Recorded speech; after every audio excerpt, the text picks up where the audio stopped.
आदाब नाज़रीन, उर्दू खबरों में आप सभी का खैर मकदम है। नजर डालते हैं इस वक्त की खास सुर्खियों पर। बालासोर रेल हादसे में मरने वालों की तादाद 280 से मुतजाविज, 800 से ज्यादा अफराद जख्मी। वजीर आजम मोदी ने जाए हादसा पर पहुंचकर लिया हालात का जायजा। वजीर आजम ने की जख्मियों की इयादत करते हुए मुनासिब इलाज की हिदायत।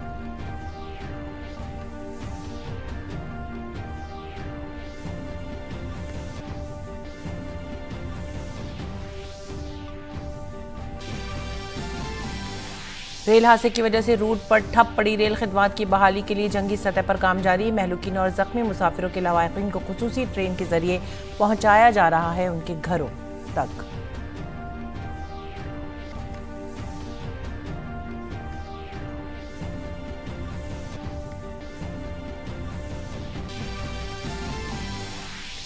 सदर जमहूरियत द्रौपदी मुर्मू सूरीनाम के अपने पहले सरकारी दौरे पर रवाना। सूरीनाम में कल भारतीयों की आमद की 150वीं सालगिरह की तकरीब में करेंगी शिरकत।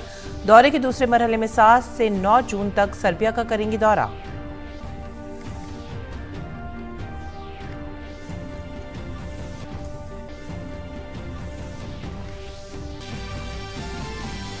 मरकजी वज़ीर दाखिला अमित शाह से करेंगे केरल का दौरा। कोची में वाक़े अमृता अस्पताल की सिल्वर जुबली तकरीब में भी होंगे शामिल।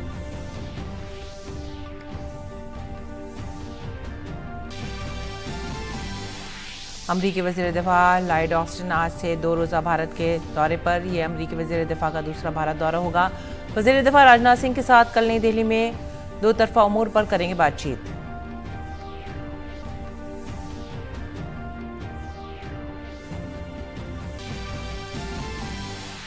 हैदराबाद में आज से G20 हेल्थ वर्किंग ग्रुप की तीसरी मीटिंग। मरकजी वज़ीर डॉक्टर मनसुख मंडाविया इफ्तिताही इजलास में करेंगे शिरकत। भारत की सेहत के शोबे में हुसूलियाबियों पर मबनी नुमाइश का करेंगे इफ्तिताह। दवासाजी के शोबे में ताउन को मजीद फरोग देने जैसे उमूर पर भी किया जाएगा तबादला ख्याल।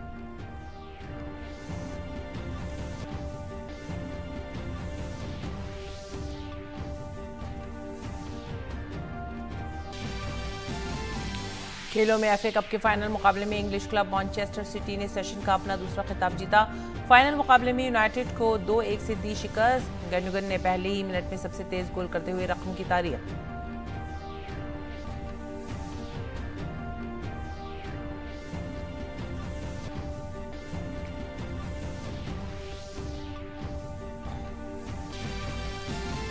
उत्तर प्रदेश में मुनक्किद खेलो इंडिया यूनिवर्सिटी गेम्स 2022 अख्ताम पजीर। बालासोर रेल हादसे में महलूकीन के तय इज़हार हमदर्दी के साथ तकरीब सादगी के साथ अख्ताम पजीर।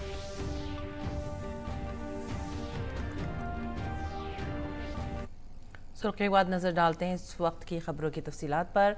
ओडिशा में जुमे के हुए होलनाक ट्रेन हादसे में मरने वालों की तादाद 280 से भी ज़्यादा हो गई है। अस्पतालों में आज 800 से ज़ायद अफराद का इलाज जारी है। हुकूमत की पहली तरजीह जख्मियों के इलाज पर है।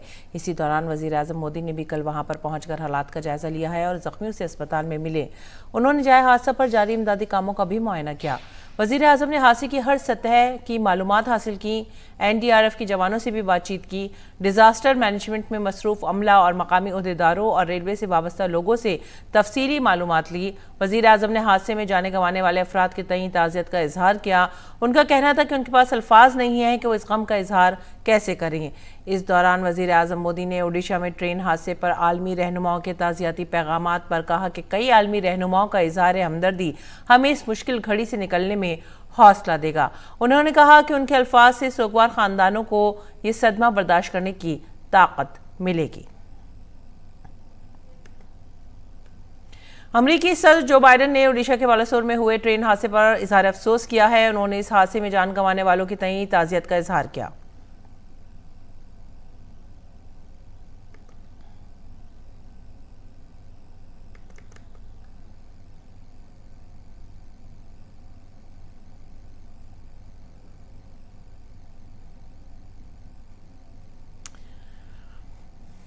और मरकजी वजीर सेहत डॉक्टर मनसुख मंडाविया आज सुबह भुवनेश्वर जाएंगे। वजीर सेहत एम्स भुवनेश्वर के साथ कटक मेडिकल कॉलेज का भी दौरा करेंगे।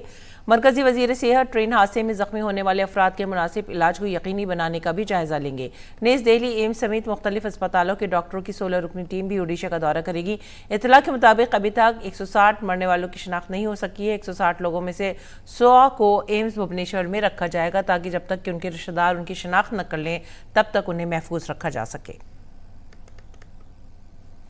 ओडिशा में हौलनाक ट्रेन हादसे के बाद जंगी पैमाने पर राहत पहुंचाने की कोशिशें की जा रही हैं। हादसे का शिकार होने वाली ट्रेनों के बाकी मुसाफिरों को मुख्तलिफ ट्रेनों के जरिए उनके घरों तक पहुंचाया जा रहा है। हादसे की वजह से कई रास्तों पर रेल खिदमात भी मुतासर हैं। ट्रेन की आमद-ओ-रफ्त को यकीनी बनाने के लिए ट्रैक की मरम्मत का काम भी जारी है ताकि रेलगाड़ियों की आमद-ओ-रफ्त को जल्द शुरू किया जा सके। काबिल जिक्र है कि 1000 से जायद मजदूर पटरियों की मरम्मत के लिए दिन रात काम कर रहे हैं।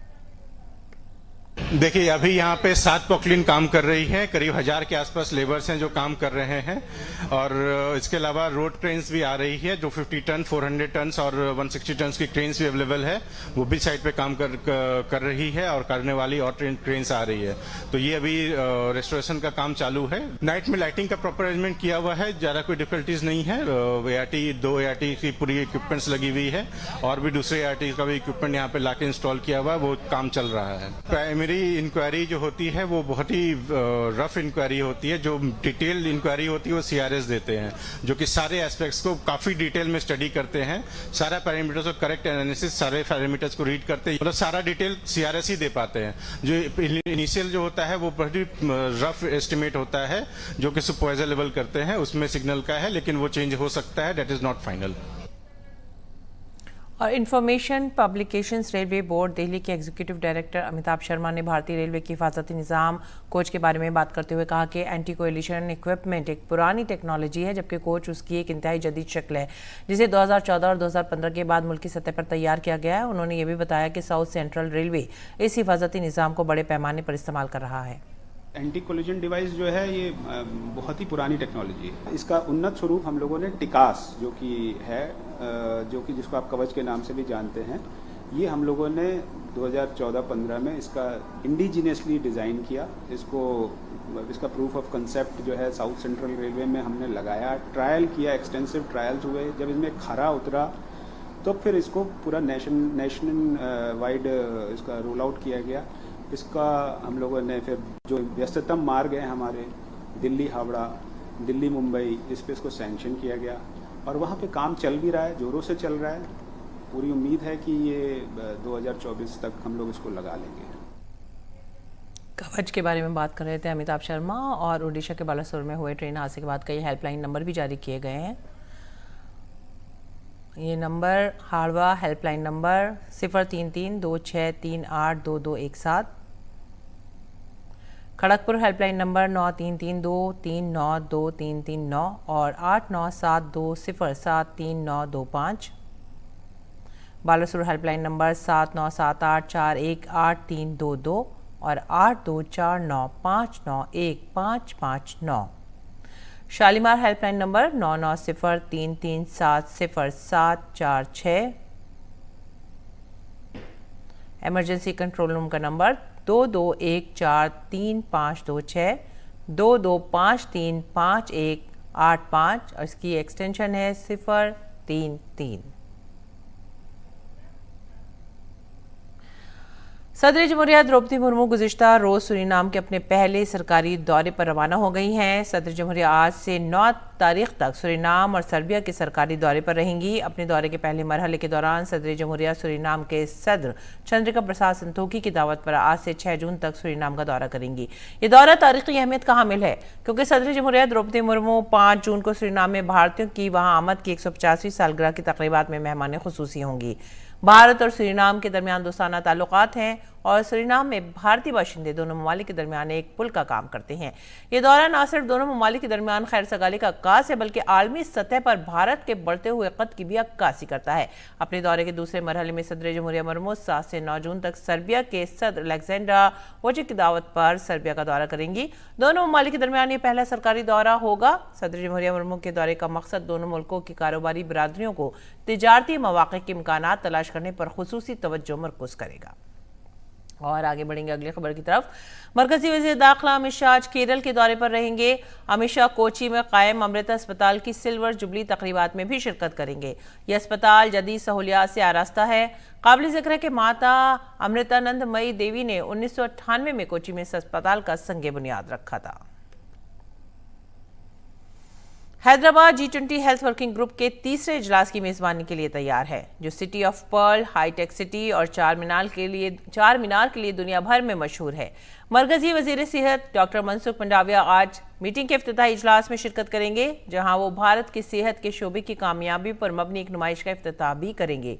G20 की सदारत के दौरान भारत सेहत के शोबे में 3 तरजीहात पर तवज्जो दे रहा है। इनमें पहली तरजीह इमरजेंसी सेहत खदमात के तहत एहतियाती तदाबीर, तैयारी और फौरी एक्शन से मुतालिक है। दूसरी तरजीह महफूज, मौसर और मयारी अद्वियात की दस्तयाबी पर खुसूसी जोर देते हुए दवा साजी के शोबे में ताउन को मजबूत बनाना होगा। तीसरी तरजीह डिजिटल सेहत के लिए मौजूदा आलमी कोशिशों को एक इदारा जाती फ्रेमवर्क में तब्दील करना है, जिसमें डिजिटल हेल्थ में जिद्दत और फौरी हल वगैरह शामिल हैं, ताकि किसी तरह आलमी सेहत के हदफ को हासिल किया जा सके। मीटिंग में शरीक G20 मंदुबीन का हाईटेक शहर हैदराबाद के हवाई अड्डे पर रिवायती तौर पर इस्तकबाल किया गया। वजीर खारजा डॉक्टर एस जयशंकर जनूबी अफ्रीका और नामीबिया के सरकारी दौरे पर हैं। दौरे के दौरान वजीर खारजा ने जनूबी अफ्रीका में जनूबी अफ्रीका के सदर से मुलाकात की और कहा कि उन्हें उनसे मिलकर खुशी हुई है। उन्होंने जनूबी अफ्रीका के दीगर ब्रिक्स वज़रा के साथ मिलकर वजीर आज़म नरेंद्र मोदी की ज़ाती मुबारकबाद पेश की। वजीर खारजा ने ब्रिक्स को आगे ले जाने पर उनकी रहनुमाई को अहमियत दी। दौरे के पहले मरहले में डॉक्टर एस जयशंकर ने जनूबी अफ्रीका के केप टाउन में ब्रिक्स वज़रा खारजा की मीटिंग में शिरकत भी की। वज़ीर ख़ारजा डॉक्टर एस जयशंकर ने केप टाउन में भारतीय निज़ात के साथ बातचीत करते हुए कहा कि जनूबी अफ्रीका में भारतीय कम्युनिटी के साथ बातचीत के बाद खुशी हुई है। उन्होंने भारत जनूबी अफ्रीका के 30 साल के दोस्ताना ताल्लुकात पर भी बातचीत की। वज़ीर ख़ारजा ने कहा कि ब्रिक्स के 15 साल और उसने दुनिया में किस तरह रहनुमाई की है, यह अपने आप में एक मुनफरिद मिसाल है। वज़ीर ख़ारजा ने मोदी हुकूमत के दौरान पिछले 9 बरसों में रूनुमा हुए इनकलाबी तब्दीलियों का भी तज़किरा किया। वज़ीर आज़म नरेंद्र मोदी के दौरे वाशिंगटन से कबल अमरीकी वज़ीर दिफा लॉयड ऑस्टिन आज से भारत के 2 रोज़ा दौरे पर रहेंगे, जिसके दौरान वो 2 तरफ़ा स्ट्रैटेजिक ताल्लुकात को मज़ीद वसअत देने की काविशों पर तबादला ख्याल करेंगे। ऑस्टिन वज़ीर दिफा राजनाथ सिंह से भी मुलाकात करेंगे। ऑस्टिन ने हाल ही में जापान, सिंगापुर, फ्रांस और भारत के दौरों का ऐलान करते हुए कहा था कि वो राजनाथ सिंह और दीगर लीडरान से मिलने भारत जाएंगे। जनवरी 2021 में ओहदा संभालने के बाद ऑस्टिन का भारत का ये दूसरा दौरा होगा। इसके साथ ही ऑस्टिन इस साल भारत का दौरा करने वाले अमरीकी काबीना की सतह के 4थे सेक्रेटरी होंगे। इससे कबल अमरीका से secretary of state Antony Blinken, वजीर खजाना जेनेट हेलन और वजीर तिजारत जेनर राय फरवरी और मार्च में भारत का दौरा कर चुके हैं। आगे बढ़ते हैं अगली खबर की तरफ। लोकसभा स्पीकर ओम बिरला इन दिनों अपने पार्लिमानी हल्के कोटा के दौरे पर है। स्पीकर बिरला थेखड़ा इलाके में एक प्रोग्राम से वापस लौट रहे थे। एक मकामी शख्स शुभम राजपुर रोहित रास्ते में मोटरसाइकिल फिसलने से जख्मी हो गया था। जबकि लोकसभा स्पीकर ओम बिरला की नज़र उन पर पड़ी तो उन्होंने फौरी तौर पर कारवां रुकवा कर शुभम को अपनी एम्बुलेंस से फौरन अस्पताल ले जाने का इंतजाम किया। उन्होंने ड्यूटी पर मौजूद डॉक्टर से कहा कि वो जख्मी नौजवान को तिब्बी इमदाद मुहैया कराए। दिल्ली एनसीआर में मौसम का अंदाज हर लम्हा बदल रहा है। दिल्ली एनसीआर के कई इलाकों में आज सुबह से बारिश हुई। बारिश के बाद मौसम खुशगवार हो गया है, जिससे लोगों को शदीद गर्मी से राहत मिली है। इसके साथ ही दर्जा हरारत में कमी भी रिकॉर्ड की गई है। महकमा मौसमियात के मुताबिक आज दिल्ली और उसके आसपास के बेशतर इलाकों में बारिश का इम्कान है। महकमा मौसमियात के मुताबिक सफदरजंग, लोधी रोड और एनसीआर के मज़ाफ़ाती इलाकों में हल्की और दरमियानी दर्ज की बारिश और 30 से 50 किलोमीटर फी घंटे की रफ्तार से तेज़ हवाएं भी चलेंगी। और अब पेश है दिल्ली से शाया उर्दू अखबारात का एक मुख्तसर सा जायजा।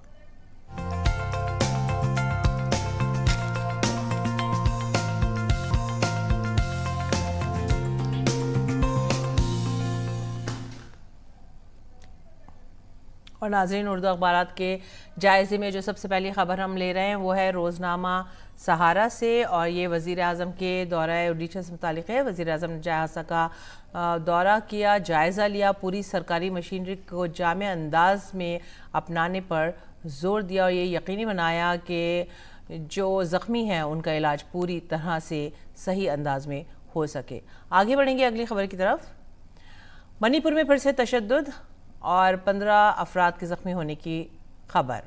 अगली सुर्खी ले रहे हैं। 228 अफराद हलाक हुए हैं ट्रेन हादसे में और 927 ज़ख्मी हैं। पूरे मुल्क में गम का माहौल। 288 अफराद से ज़्यादा की खबर है कि वो बालासोर ट्रेन हादसे में हलाक हुए हैं और 900 से ज़ायद अफराद ज़ख्मी हैं जिनका इलाज किया जा रहा है। पूरे मुल्क में इस खबर से गम का माहौल है और पूरी दुनिया में भी इस हादसे पर अफसोस का इजहार किया जा रहा है। अगली खबर इनकलाब से। गोवा मुंबई वंदे भारत इफ्तिताई तकरीब को बालासुर हादसे के बाद मनसूख कर दिया गया है। इसके बाद की जो खबर है अखबार मशरक़ से, नक्सल दहशतगर्दी पर फूट सकता है। इस ट्रेन हादसे का शक किया जा रहा है कि शायद ट्रेन तसादम के पीछे कोई साजिश भी हो सकती है। कसूरवारों को बख्शा नहीं जाएगा, वज़ीर आज़म मोदी का बयान। अगली खबर, ओडिशा के अलमनाक ट्रेन हादसे पर आलमी रहनुमाओं ने इजहार ताज़ियत किया है। हर तरफ इस हादसे पर बेहद अफसोस का इजहार लगातार जारी। आगे बढ़ेंगे अगली खबर की तरफ और ये मौलाना खालिद सैफुल्लाह रहमानी से मुतालिक है, जिन्हें इत्तफाक राय से मुस्लिम पर्सनल लॉ बोर्ड के नए सदर के तौर पर मुंतखब कर लिया गया है। ये थे आज के उर्दू अखबारात। अब रुख करेंगे खेल के मैदान का। खेलो इंडिया यूनिवर्सिटी गेम्स के तीसरे एडिशन का आज वाराणसी में IIT Banaras Hindu university K techno stadium pavilion ground में इख्तिताम हुआ। इस मौके पर उत्तर प्रदेश के वजीर आला योगी आदित्यनाथ, मरकजी वजीर खेल अनुराग सिंह ठाकुर और रियासती वजीर खेल निशीत प्रमाणिक ने कामयाब खिलाड़ियों को इनामात से नवाजा। जमीनी सतह पर खिलाड़ियों को तराशने और तराशने वाले खेलों के जश्न खेलो इंडिया यूनिवर्सिटी गेम्स की तीसरी कड़ी का इख्तिताम वाराणसी में हुआ। इस मौके पर उत्तर प्रदेश के वजीर आला योगी आदित्यनाथ, मरकजी वजीर खेल अनुराग सिंह ठाकुर और खेलों के वजीर मुमलिकत निशीत प्रमाणिक के साथ दीगर शख्सियात भी यहाँ मौजूद रहीं। इख्तितामी तकरीब के शुरू होने से पहले मरकजी वजीर खेल ने ओडिशा में हुए ट्रेन हादसे में मारे जाने वाले अफराद की तई अपनी ताज़ियत का इजहार करते हुए 2 मिनट की खामोशी इख्तियार की। उसके बाद उत्तर प्रदेश के वजीर आला योगी आदित्यनाथ ने फातेह यूनिवर्सिटियों को एजाज़ात से नवाजा। प्रोग्राम के दौरान अपने खिताब में वजीर आला योगी आदित्यनाथ ने कहा, जिन खिलाड़ियों ने प्रतिभाग करके मेडल प्राप्त किए हैं उन सबको हृदय से बधाई देता हूं और सभी प्रतिभागी खिलाड़ियों के प्रति अपनी शुभकामनाएं व्यक्त करता हूं कि वे लोग जिस उत्कृष्ट खेल भावना का परिचय दिए, यह अविस्मरणीय है, अत्यंत अभिनंदनीय है। खेलो इंडिया यूनिवर्सिटी गेम की इस कड़ी में पंजाब यूनिवर्सिटी ने बाजी मारते हुए पहला मकाम हासिल किया है। पंजाब यूनिवर्सिटी के खिलाड़ियों ने शानदार मुजाहिरा करते हुए 26 सोने के तमगे, 17 चांदी के तमगे और 26 कांसे के तमगों के साथ अपने आप को पहले मकाम पर रखा। वहीं 24 सोने के तमगे, 27 चांदी के तमगे और 17 कांसे के तमगों के साथ गुरु नानक देव यूनिवर्सिटी अमृतसर ने दूसरा मकाम हासिल किया है, जबकि जैन यूनिवर्सिटी कर्नाटक 16 सोने के तमगे, 10 चांदी के तमगे और 6 कांसों के तमगों के साथ तीसरे पायदान पर रही। वजीर खेल अनुराग सिंह ठाकुर ने खिलाड़ियों को जीत की मुबारकबाद देते हुए कहा कि खेलो इंडिया की सोच सिर्फ बुनियादी ढांचे तक ही महदूद नहीं है, बल्कि मुल्क के कोने कोने में मौजूद खिलाड़ियों को एक बैनुल-अक़वामी सतह तक बुलंद करना इसका मकसद है। और माननीय प्रधानमंत्री नरेंद्र मोदी जी ने जो खेलो इंडिया की सोच देश के सामने रखी, जो अभियान की शुरुआत की, वो केवल आधारभूत ढांचा बनाने की बात नहीं थी। वो देश के अलग अलग कोनों में जो प्रतिभाशाली खिलाड़ी है उनको एक ऐसा मंच मिले जहां पर आकर वो कंपीट कर सकें, अपनी प्रतिभा, अपने हुनर को दिखा सकें और भविष्य के मेडल जीतने वालों को हम तराश कर यहां से आगे ले जा सकें। मैं कह सकता हूं आज हमें टैलेंट आइडेंटिफिकेशन के लिए अगर देश में सबसे बड़ा मंच कोई खेलों में मिला है तो खेलो इंडिया अभियान के माध्यम से मिला है। और इसका बहुत सफल आयोजन लखनऊ, वाराणसी, गोरखपुर, गौतम बुद्ध नगर और दिल्ली में इसका किया गया। उत्तर प्रदेश में पहली बार मुनक्किद हुए खेलो इंडिया यूनिवर्सिटी गेम्स के मुकाबले लखनऊ के साथ साथ वाराणसी, ग्रेटर नोएडा और गोरखपुर में भी खेले गए। जबकि निशानेबाजी का मुकाबला नई दिल्ली में मुनक्किद हुआ। इस 10 रोजा इनकाद में देश भर की 207 यूनिवर्सिटियों के लगभग 4008 एथलीटों ने 21 खेलों में अपना दमखम दिखाया।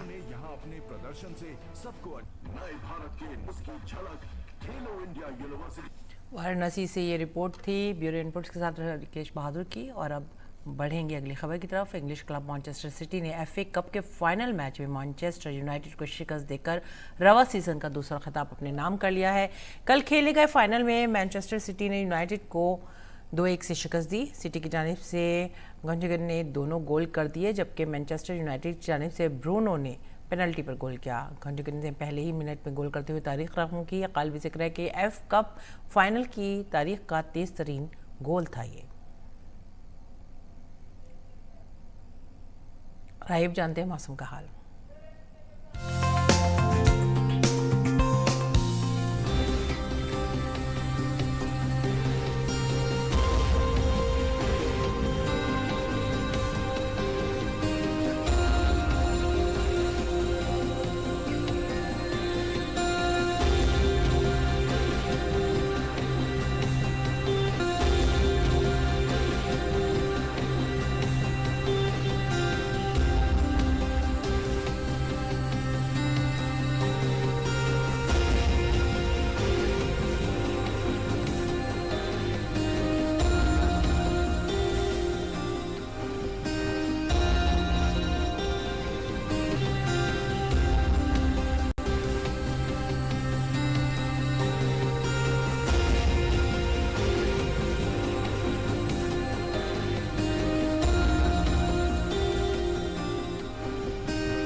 इसी के साथ ही आप हमारी पूरी टीम को दीजिए इजाज़त। आदाब।